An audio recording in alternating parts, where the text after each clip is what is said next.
Todd. Hey, Todd, how you doing, buddy? Right. How did I end up being Pete? Well, yeah, I'll ask We my all wife we all that. aspire to that, right? So, and I don't know how many people we have on, but I guess, we'll kind of get started here. I just want to welcome everybody to the CASO Toon Town Hall. I'm Pete. I'm talking on behalf of CASO, the Computer Animation Studios of Ontario, which I'm the vice president on the board of. And I'll be acting as the moderator. And full disclosure, I do have an animation studio. I have a 2D pipeline. I have huge skin in this game, but I brought in some cross-section of CASO animation companies to talk and speak directly to the limitations, problems they're having. And we have Darren from Pipeline, Andrew from Guru, and Jefferson from Mercury. We also have Bernard from Toon Boom, who's going to answer any software-related questions or financial-related questions. Not to put you on the spot there, Bernard. Any questions that come along, feel free to raise your hand and we'll get to you. So Anne, you'll keep track of those. Anne is coordinating the Zoom because I had it on my phone for about 5 minutes. That was a disaster. So she'll get those questions out to us so that we'll be able to have that discussion. I wanted to be more organic, and I want to be able to open it up so that you're not listening to me all the time. But the first thing I do want to take up into consideration is that kind of the state of the industry right now. We're in a real problem with we can't get enough people, and I think I have a few statistics that through CASO sponsored surveys and that I've culled from. And I think the first thing you got to realize is that we got over 6,500 people working in Ontario in the visual effects and animation fields. They predict over 10,000 new post-production jobs are going to be needed in the next 5 years. And 75% of the CASO companies had to turn work down because we did not have the talent. 20% of our people that work at our facilities are junior animators, which are guys that are coming out of the Ontario college system. And their average junior wage, starting wage is, according to the survey, is $48,000. But it also takes up to 6 months to a year to train someone to be effective in an animation pipeline. Next, Ann. So 55% of the recruits at present come from post-secondary Ontario colleges and institutions. As present, 35% of our recruits actually are culled from international. I don't understand why that is not higher, but I guess maybe some of the colleges can explain that to me but the reason we're on an emphasis on the 2D aspect of it, all our CASO members use Storyboard Pro. Half the CASO member companies have 2D pipelines, yet only 20% of the post-secondary institutions teach any 2D software at all. So we have a fundamental disconnect here of why we can't get 2D into the colleges. So I think before we throw it open to the panelists, I want to discuss, have a discussion starting with my panelists, just throw it open to talk about, skills gap and salaries so let's just start with that. And Andrew, why don't we just start with you and give us an idea of what your idea of what you're running up against, skills wise, salary wise, and that sort of thing. Sure. Well, in a very general statement, I can say that there are not enough qualified candidates to slake all of the positions that are needed across all productions, across all studios. Studios are in a habit of poaching from each other right now for their needs at the time. And then animators are sort of bouncing from studio to studio, project to project.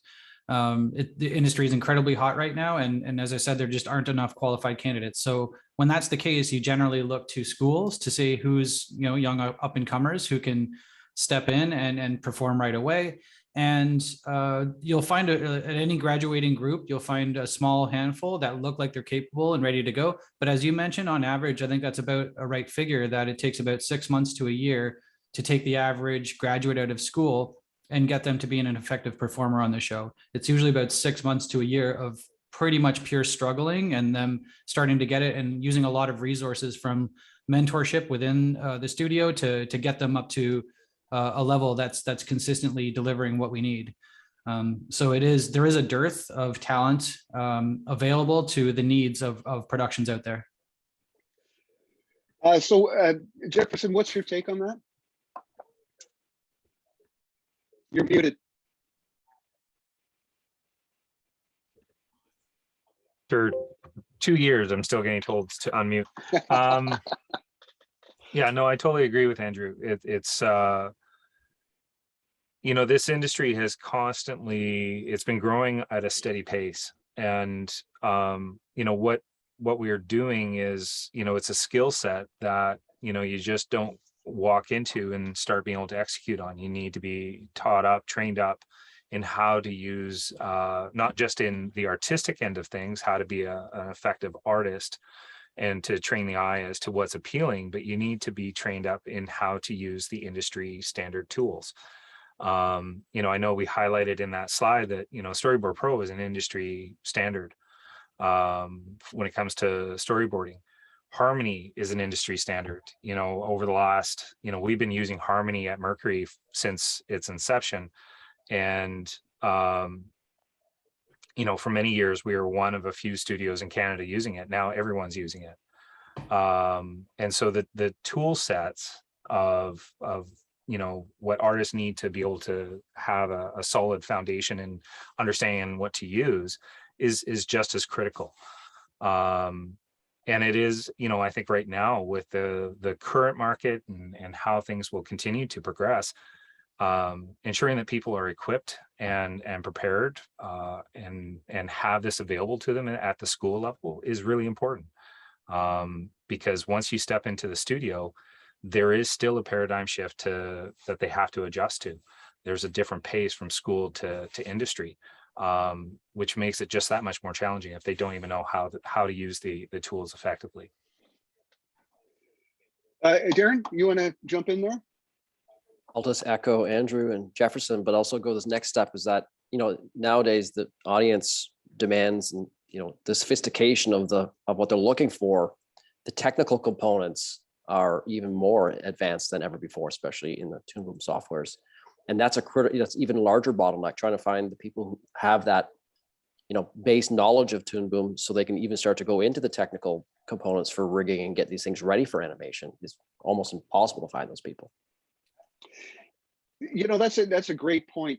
You know, when you break down the actual amount of jobs within an animation pipeline and the knowledge base of what the software is in general, I think when we were going to the OMDC to talk about positions within an animation studio that have updated since, you know, since I had actually different color hair, the whole idea was the fact that there's now 200 jobs within an animation pipeline now that can be applied for that they recognize as an Ontario tax creditable position now, where, you know, 20 years ago we had like 5 different ones. So it just shows you the technical side of the software and how much you could just take out of that and only have to learn Storyboard Pro to do storyboards, only have to learn the technical side to do the rigging.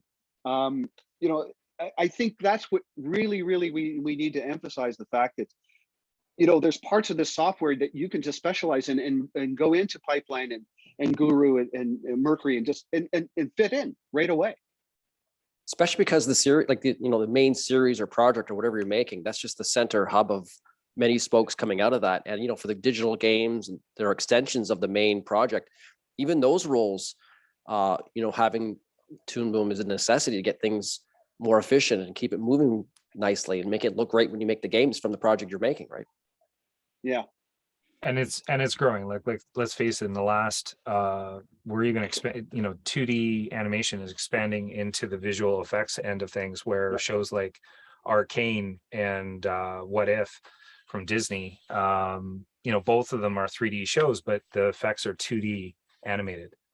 And so, you know, I know we're specifically talking about the 2D sort of pipeline, you know, of our industry, but, you know, this is just a tool that can represent, that is transferable into so many other components of the entertainment industry that to just look at it singularly and in just a 2D pipeline, I think also does it a disservice. It's being used in other forms and in other ways because it can mimic the look and feel and can be integrated into those, 3D projects or gaming studios. 100%. Yeah, that is actually a nice addition there, Jefferson. Andrew, anything to add on that? Yeah, absolutely. Innovation comes from, looking at what tools are available out there and a possible unique combination of them to create a unique look. And if you only have access to a limited selection of tools, you're going to have a limited selection of stylistic looks. So to have more access to tools means, more innovation in terms of pushing the art as well as the efficiency of it all.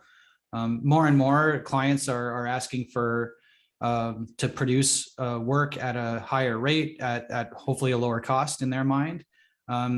Digital tools obviously help with that. But if we don't have artists that are trained up in these digital tools, then the cost sort of lands on us to get them trained up.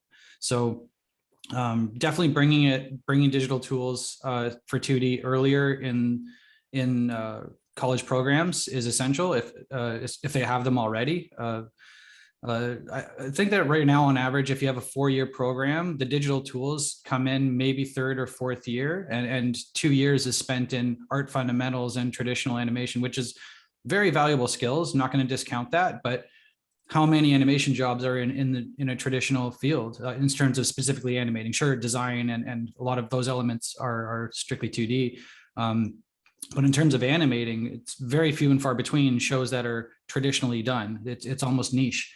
So using robust rigs is something that the world needs to get used to and integrated earlier and as much as possible into the process so that they're more familiar with them. They get a lot more reps in to build their muscles up so that they're strong enough once they graduate.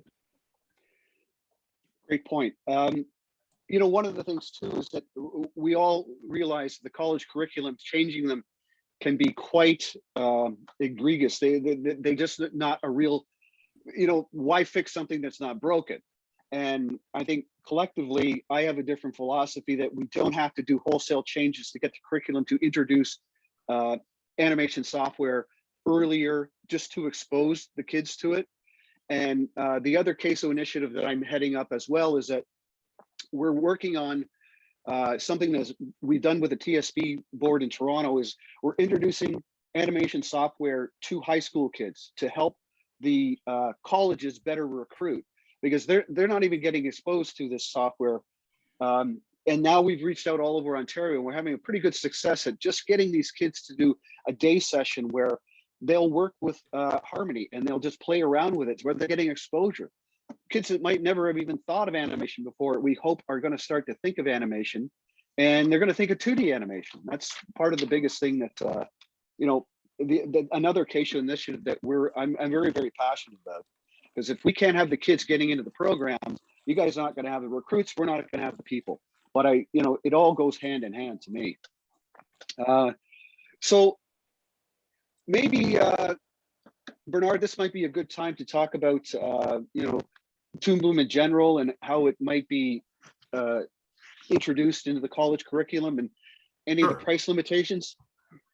Well, when going back to many of the points that the studios have brought up, which are absolutely valid, you need to have that standardization across the board. The tools, every project is different. And when you're dealing at a collegial level, and I talked to a lot of the colleges throughout Canada and around the world over time, and they don't understand what is being used on a project. Most of the information they're getting, this is why this session is so important, is out of date. They're either using whatever software they think, because in their mind, this is what they use starting up and not what the industry is telling them they need. So this session, thank you very much for setting this up, Pete. With the challenge that we're seeing now, or one of the advantages we're seeing now, is a lot of the schools in Canada are understanding that there's a shift that's going on. Their graduates are not getting jobs. They're not aligning with industry. And this is one of the things that we're trying to make sure that happen, the tools that we develop so that the audience knows actually has been created with the input of many of the studios on this panel, on top of studios around the world. So the tools and the techniques that are being taught or used at the studios and taught at the schools need to align. And we're purposely trying to communicate with all the schools that we can actually help write a curricula that does align. We have so many services now. We had a call this morning with a school out east that really wants to understand how to build a rig. So they have a character, and we're going to develop a simple rig for them so they can actually teach to it and have their graduates be able to go to the local studios in that market and better position themselves for success at the job that they have. The other element that comes into play when we're dealing with some of the colleges is they are revisioning, I guess, for lack of a better word, their animation programs. I know we are absolutely helping many of the schools introduce the digital content or the digital tools early on in the students' collegial career. And for that, though, we have that ability to help the schools that are not and really interested or have some sort of program better align.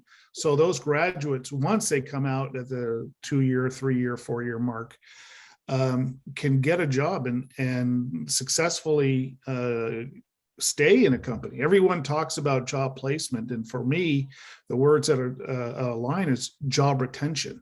How long are you in a studio for? And it is a challenge because all the schools come back, well, there's a cost. Yes, there's a cost of making a change as much as there are costs of not making a change. And those students that are coming in, they're coming into your schools because they think that you are the best for what they need. And by the time they graduate, it's always a, it's a difficult thing to say. It's always a challenge because we talk to schools after. I went to this school in the States and I thought I was in an animation program and I can't get a job anywhere. I've lost, X amount of dollars trying to go to the school. So we do have those programs in place. We do have a teacher in a box. Basically, if you don't understand how to teach intro to storyboarding or intro to animation, we have it. We will walk you through an entire program within 110 hours. We can teach how to do compositing, intro to cutout, intro to rigging, intro to storyboarding. We have a whole suite set up for schools so that they have that success, because we believe in the win-win-win scenario, which is basically getting the schools up to speed where their teachers look good and understand what they're doing. 2, to make sure that the students taking those courses really understand what they're doing with the technique and the skill set, where they can go into a studio like one of these on the panel and have a thriving career. Because as someone said earlier, there's so many projects. Last year, because we're international, there was over 600 series that were greenlit, and there's not enough people to do it. And these great opportunity to make a lot of money in animation and its multiple verticals. So just interrupt for a minute, Bernard, because I just want to take this off, because I want to talk to the panelists about this Sure. teaching aspect and support aspect that colleges may need, to not only what you've built, this teacher in a box kind of thing. Jefferson, Andrew, and Darren, do you think there is a taste that your facilities would help in the aid of teaching some components within the college curriculum? Yeah. So, being in Ottawa, we're closest to Algonquin. We have a number of our staff that teach part-time at Algonquin, different components for the, be it first year, second year, or third year. And for the last 6 years, I've had most summers one of the full-time instructors working in our space with the sole expectation to take what they're learning in this space and take it back to the school and apply it to the curriculum, right? So that they can, the whole purpose of it was to create a safe space where they could come in and learn, and just to with that purpose of taking it back to the school and applying it, because I really do believe it takes, it's great that Toon Boom is not just selling a piece of software, but going out and helping to equip. But I think it also is on top of studios to be active within the schools. It's a symbiosis sort of relationship. If we just show up on industry day and hire people, well, that's great and wonderful. But the reality is if we're not thriving, the schools have a curriculum that isn't viable. And if their curriculum isn't viable, then the studios aren't getting the talent that they need. It's a relationship that is intertwined and not just one time out of the year. So I think it is very much in the interest of studios to partner with schools to ensure that they're equipping the students effectively. Darren and Andrew, is that something that your studios would be interested? Because I know this is a barrier that a lot of colleges have brought up to me. Well, we are already doing as such, but also we've also done the reverse where we're like doubling and tripling our interns to try to bring, at our own expense too, right? To help bring in, probably more interns than we need, but to help get them learning and trained up, so we can go back or retain them for future projects, right? That's great. Yeah, on a similar note, a lot of our artists work part-time as teachers in schools, and therefore to sort of cross-pollinate what we need versus what they offer and try to align those things. Okay, that's great. Sorry, Bernard, to interrupt. I just wanted to, because I know that teacher training, you and I have come up against that barrier. And as long as, we have active membership on the board that are fully aware of that issue and willing to help out, I think that's a logjam that can be alleviated. So go ahead, continue, Bernard. So yeah, no, that's absolutely fantastic and exciting, and the fact that we have in this country some of the best studios in the world, and working with direct colleges like Algonquin is with Mercury, doing the same thing for the teachers through Ontario, where they have an opportunity to spend time in an actual working studio and learn the techniques and see how it applies in real time, I think is great, because it only goes back to the schools at a better quality and a better quality of a program. Okay, anything else on the Toon Boom front, Bernard? Well, one of the things, as I said, with the service, we also do certifications. We have the ability to help certify students that they understand the technology, like most other software companies have. But no, overall, I think in a nutshell, it's basically down to figuring out what the school's needs are, how to take their existing program, bring it to the next level, and have that serious conversation about budgets and what we need to do to help fit in and get them successful within their own program, because that always comes down to key. And when we're talking to schools, there's always you kind of feel a plane go fish. I have a 2. What do you got? And no one answers back. Could be a 2. For us, it's the only way we can help a school become super successful is, that partnership mentality. We're here to help. We're here to build a program that gets their graduates in the end hireable and a valid resource and a future an alum that goes back and returns that the love they got for the 3 years back to the school. Okay, I think that is a good introduction. Darren, you talked about internship, and I know this is another logjam that has been brought up by the colleges before, this mentorship internship. And yeah, I know it's unbelievably invaluable to have these kids get in as soon as possible and mentor them. I mean, COVID kind of kicked the crap out of internships for us because, I can't intern you when you're at home. So, but I think that, post-COVID, we're going to get into a new situation. If we could get more of our studios to do internships and mentorships. And Darren, I'll just, if you have anything more to add to your intern mentorship, and then we can move on to Andrew and Jefferson to talk about that. Well, I have to say, we, intensified our internships through COVID. It takes a little bit more heavy lifting, but we still had it going all the way through COVID, right? We just have to spend a bit more time.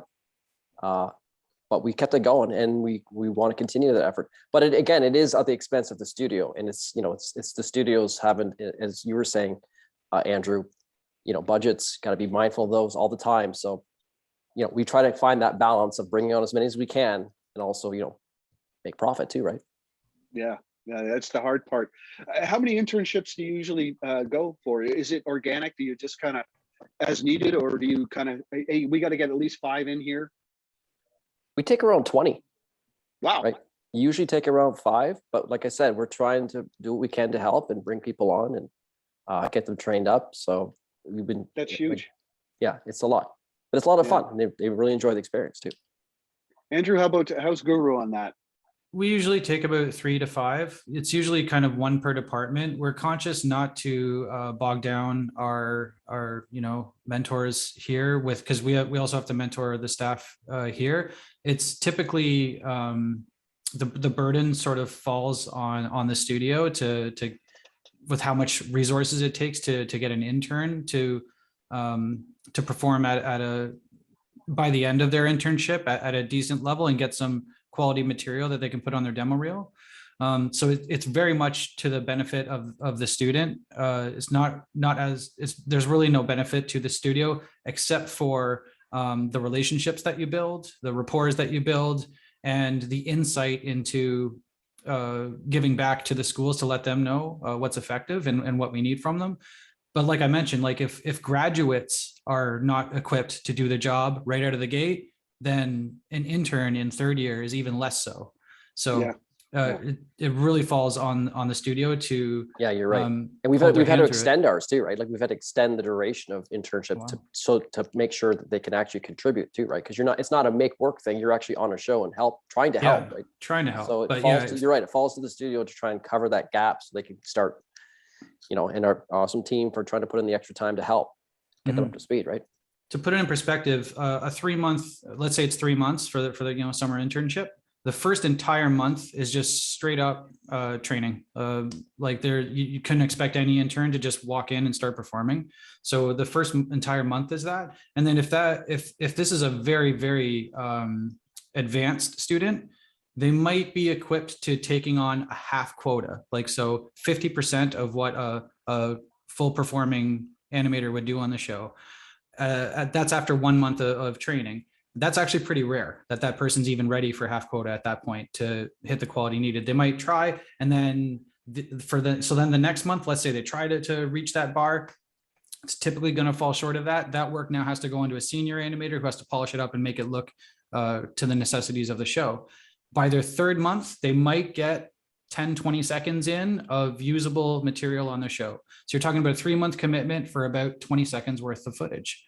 That's where it's at a net loss for the studio. But again, the gains are from the relationships that you build and that you give that animator a great experience at the studio. So they tell their friends, hey, I had a great experience at this studio, and it creates a good buzz. So it's very valuable for the studio in that regard.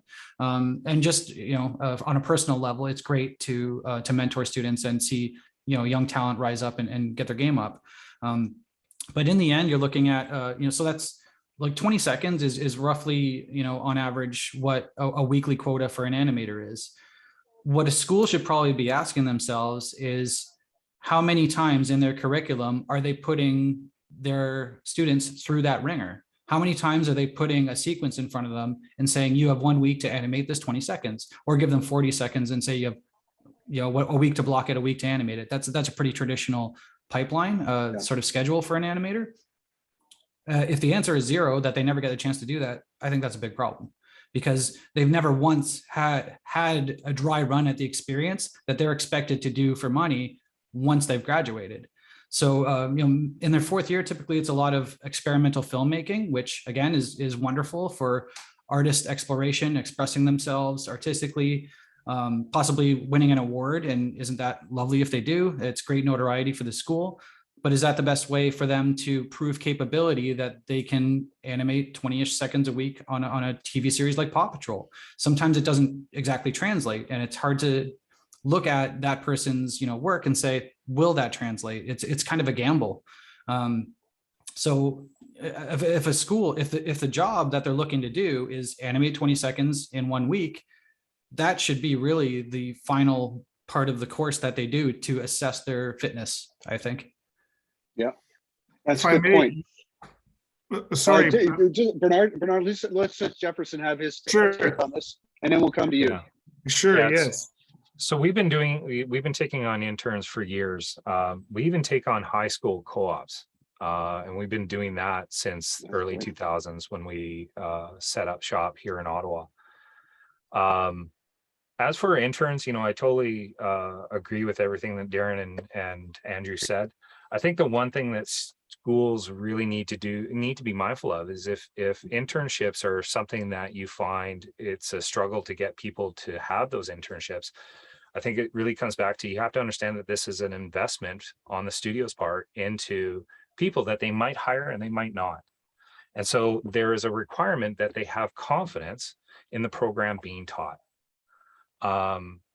And so I think it is, again, it comes back to this relationship with the schools where, I know Algonquin and Sheridan and a number of the schools have advisory committees, made up of people from the studios that are speaking into the program. But it really requires a studio to have confidence in the school and the curriculum that they have in place, so that when they're inviting somebody in that is going to be a loss for them, that they see the value in that investment, even if they don't hire it full time, even if they aren't hiring it at the end. This last year, much like Pipeline, like during COVID, we were still taking on interns. This last year, we had 10 interns. We took on 6 of them or 7 of them. Typically years past, we would take on 10 to 15, and we would typically hire 10 or 15, the whole lot. We do a bit of a vetting, a testing of the interns before we have them come in. But again, I think it's really, studios need to have confidence in the schools and the curriculums that they're teaching. And the only way that happens is if those schools are really providing that space for studios to not control their program, but speak into it and how it needs to adjust and adapt to what is an industry that is very dynamic. And so, yeah, internships for us is valuable. It's valuable not just for us as a business, but it's valuable for us. We see it as valuable for the industry as a whole. That whole saying, the rising tide floats all boats, is very important. We spend a lot of time investing not just in Algonquin, but in students, and we believe that is valuable. And it's not always something that is clearly tangible, but we have confidence in what we're investing in. Yeah, well said. Bernard, go ahead. Yeah, my question to the panel, because that's a great segue, I think, is what do the studios look for in the interns when they're talking to schools? Is there any particular skills or technique that you assess? How does that happen? As we're talking to more of these schools, that will be one point that will come up, and it'd be great to be able to bring that to. Darren, why don't you start? Oh, sorry. Well, I mean, first of all, it starts with the candidate, their attitude and their passion, and there's creative spark, obviously. And then it's about, what they want to do. Is it design? Is it animation? And then it is, how much have you touched or used Harmony or Storyboard? Because there's a technical component that comes along with all the creative components now. You can't escape it. There's no more, pinning the arm to the thing and just moving it. There's a lot of, the technical component within Toon Move is diverging with Maya if it hasn't already. So it's about how much they have, so they can actually move a design around or move a character around. And we go from there, right? Andrew? Yeah, so if you're asking for what do we look for in interns, it's fitness, capability for sure, but also how outgoing they are. If they seem like a shy person who isn't going to share their experience a lot, that may be a drawback. But if it's someone who's very vocal and is going to speak high volumes of how wonderful their experience was, that's going to help with the deciding factor for sure. Because again, for us, the main benefit to having an intern is how well they speak of their experience to their colleagues. Jefferson, what do you look for? Strong foundational skills have to be present every single time, no matter what the role is. They have to be able to display that they have the foundational fundamentals understanding that we can then build upon. And how they show up, just as Andrew was saying, how they show up is important. I think more and more, like, it's important for people coming out of school to be present and engaged. You're going from being an artist to wanting to be considered as a professional artist. Being engaged is no longer optional. If you're going to be professional, you gotta, being engaged on anything. I think that is up to the individual to see the value of what they can learn and what they can get out of it. So how they show up is important. And so for us, we do spend enough time, sort of vetting students before we have them come into this space. But yeah, foundational skills, they got to be on display. Interesting. So do you actually turn down internships? Like, have you not allowed the person to come in because you didn't find them qualified? Based on that curriculum, Jefferson, I would have to imagine. So we've turned down interns when we're not seeing the foundational skills there. If we have to literally teach them how, like, there's teaching someone the nuances of animation, the different techniques or styles within animation.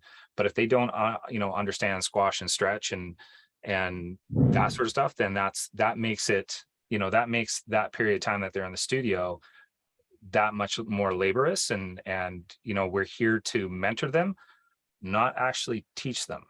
I think mentoring is building upon. Can I ask you what percentage of that interns that theoretically are already in an animation course are not accepted into your internships? I think I'm going to ask all of you this. I would say,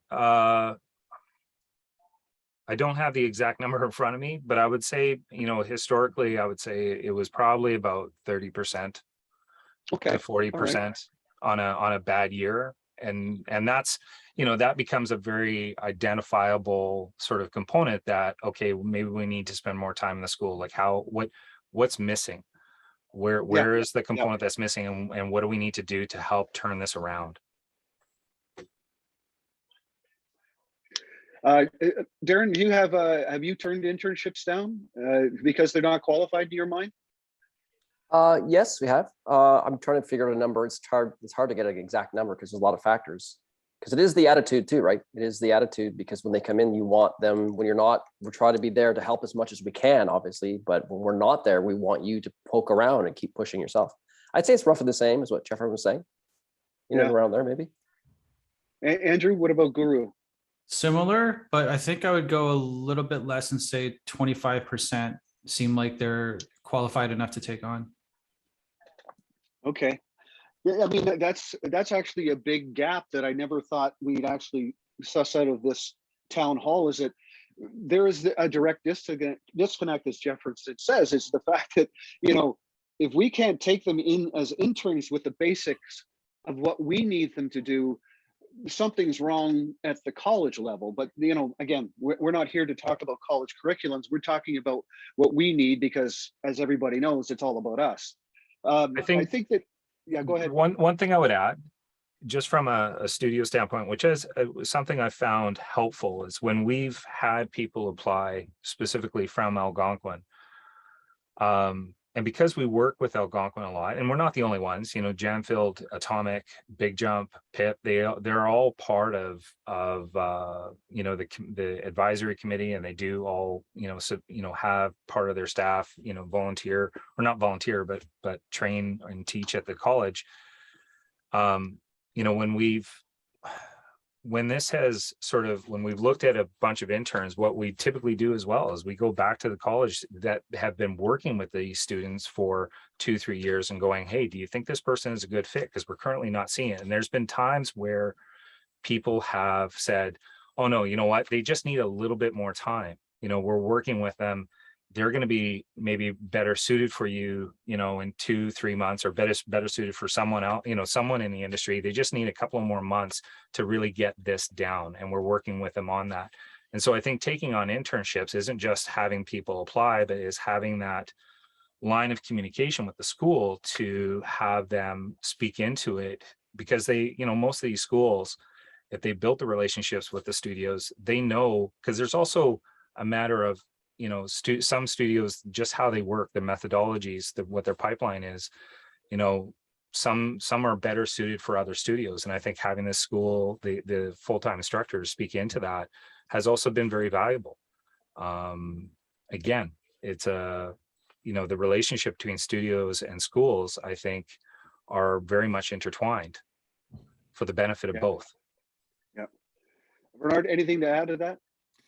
That's actually one of the most popular questions we get when talking to colleges. How do we link up with the studios and get our students in there? And I think that's the key. The other element that was brought up before, to get them to that 20 seconds per week,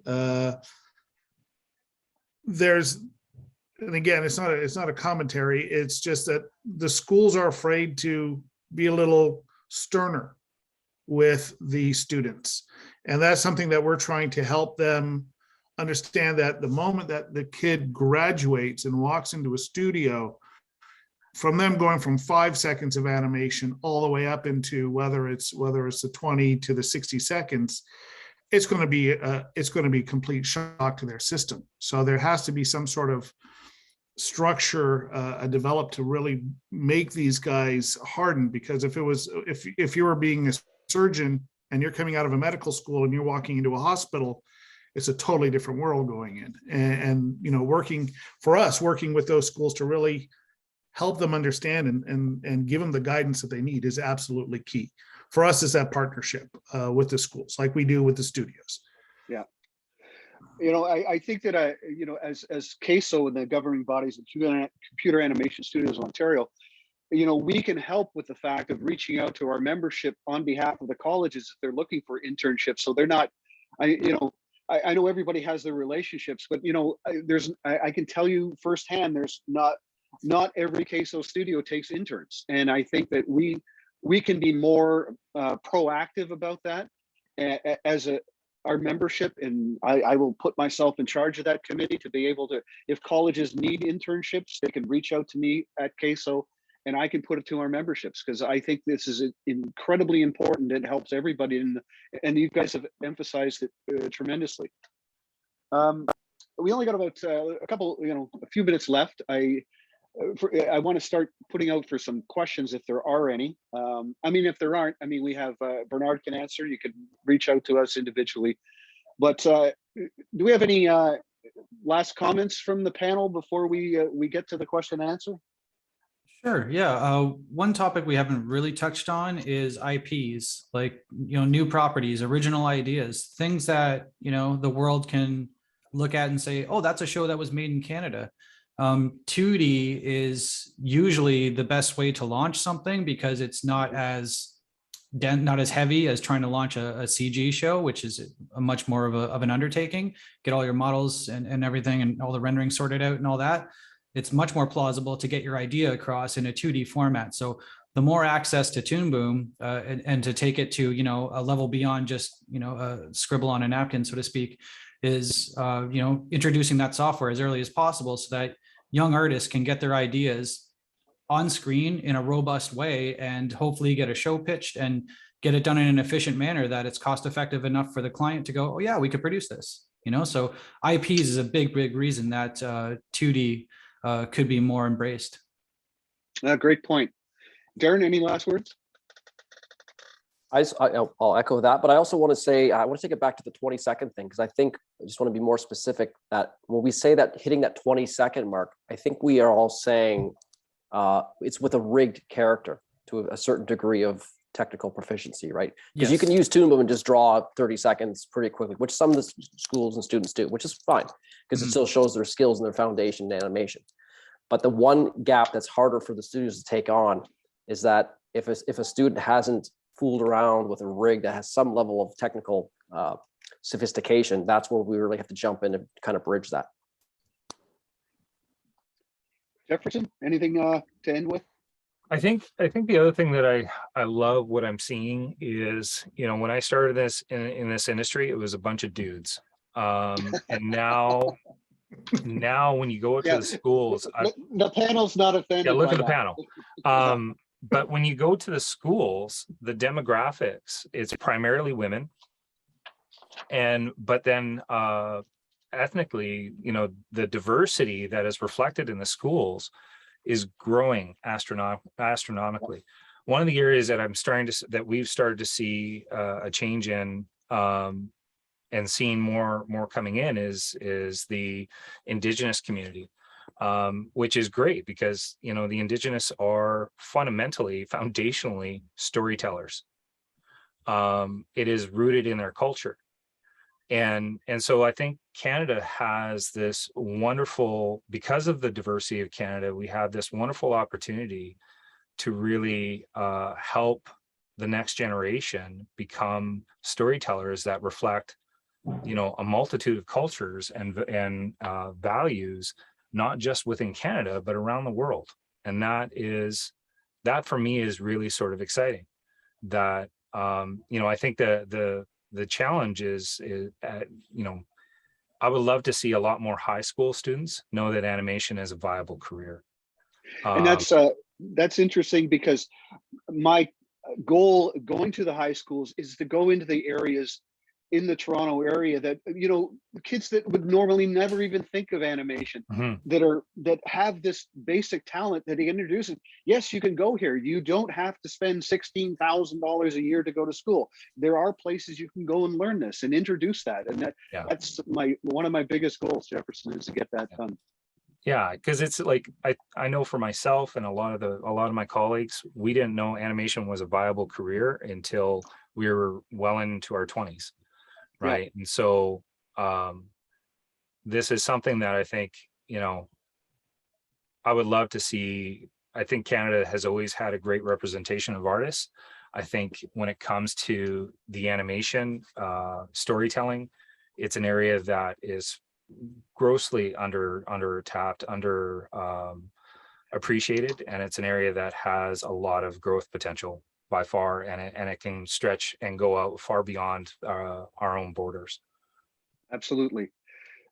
We do have one question. Todd is asking, is there any rigs that could be available for their colleges to actually play around with? Would a studio be willing to give a rig to a college as a starting point? I think so. Most studios, I think in the last little while, they've done a lot of work for American companies, so it's rigs that they do not own. But I also think as studios or as schools take on industry professionals to teach part-time in their courses, that's also an avenue where you can bring people in and they can build a rig and because that's part of the thing I love about Harmony is it's a toolbox, not a tool. Everybody does rigs a little bit differently. There are similarities, there's foundational sort of things that everyone uses, but from studio to studio, rigs are like a thumbprint. And so I think even within a school, it has to reflect the program that you have. It needs to be designed in a way that not only your instructors can teach on it, but then people understand how to use it. Rig isn't just a rig. You design a character rig in a way that animation works so that they can work effectively and efficiently. It's not just building it on model and with articulation. It has to be designed in a way that works for the animation teams. Yeah, you're right. As unique as the studio was the rigs they build. I totally agree with that. We do, I can answer that as well. We do have some rigs that we've developed for learning for students to do very simple rigs, just to give them a little introduction on what it looks like in the concepts. And one of the services that we've been doing for many of the schools now, the colleges and universities in the States, is helping them design their own rigs that they can use that are kind of industry aligned, that they can use in the classroom, that belongs to the school, belongs to their program, and helps simplify the process for the teacher to teach it, because they were part of the process of creating the rig, which is always key. So I guess Darren and Andrew, you don't have to give a rig because Bernard's got that covered. And voila. Yeah, it's great that you offer that. I did throw out a name of there because like you meet people all the time in this industry, you share connections, and I met Liza a number of years ago. She makes great rigs. I bought a few off of her, and they're really nice. So there's not as much of a marketplace to get 2D rigs as there is for 3D assets, especially for free. So it's great that Toon Boom offers that. And you're absolutely right that every studio is going to rig differently. I downloaded I think at one point, this is many years ago, Toon Boom had a rig. The character's name was Toon, I believe. It was Yes. like a surfer dude with blonde hair kind of thing. And I was looking for free rigs to use at the time, and I downloaded it, and it was rigged in a way that I wasn't familiar with. It had these bone modules in it, which we didn't use at our studio. So I was like, what is this? I didn't really know what it was. So anyway, I just kind of gutted that, and I re-rigged the character to how we do it in the studio. So that one, by the way, I would give out, and if anyone wanted it for free as well. Okay, a lot of options there. Yeah, totally. So if you reach out to me on LinkedIn, that's a great way to reach me, and I'd be happy to share that with you. And if I may, just as an aside, because it was brought up earlier, Pete, before I forget, with the high schools, there are, we are working with one of the best high schools anywhere in the world, in Winnipeg, that have developed a program that is getting their kids a free ride into Vancouver Film School, and now doing mentorships with Nickelodeon and internships with Nelvana. It's repeatable. If there's a high school or a district within Ontario that says, you know what, this would be a great program for our students, just let me know. It's to a point, and I'll put my email address in there, and we'll set you up. We'll even introduce you to the teacher that is running that program, so you can understand the process that they went in. Which is always, as one of my colleagues says, steel sharpens steel, and that's the only way to do it. Well, that's fantastic, guys. We're almost out of time. We have really no questions coming up. I want to thank Darren and Jefferson, Andrew, Bernard. Great conversation. I think that I hope there's a lot of follow-up, and I know you guys are going to be engaged in because you've been so helpful for help me put today on. And I want to thank everybody. And we can get out of here 4 minutes early unless there's something else that needs to be said. Thanks very much for having us. Thank Thanks you for very having much us. for organizing this, gentlemen. Yeah, thanks Okay, everyone. cheers. Bye. Thank you. Cheers. Take care. Bye-bye.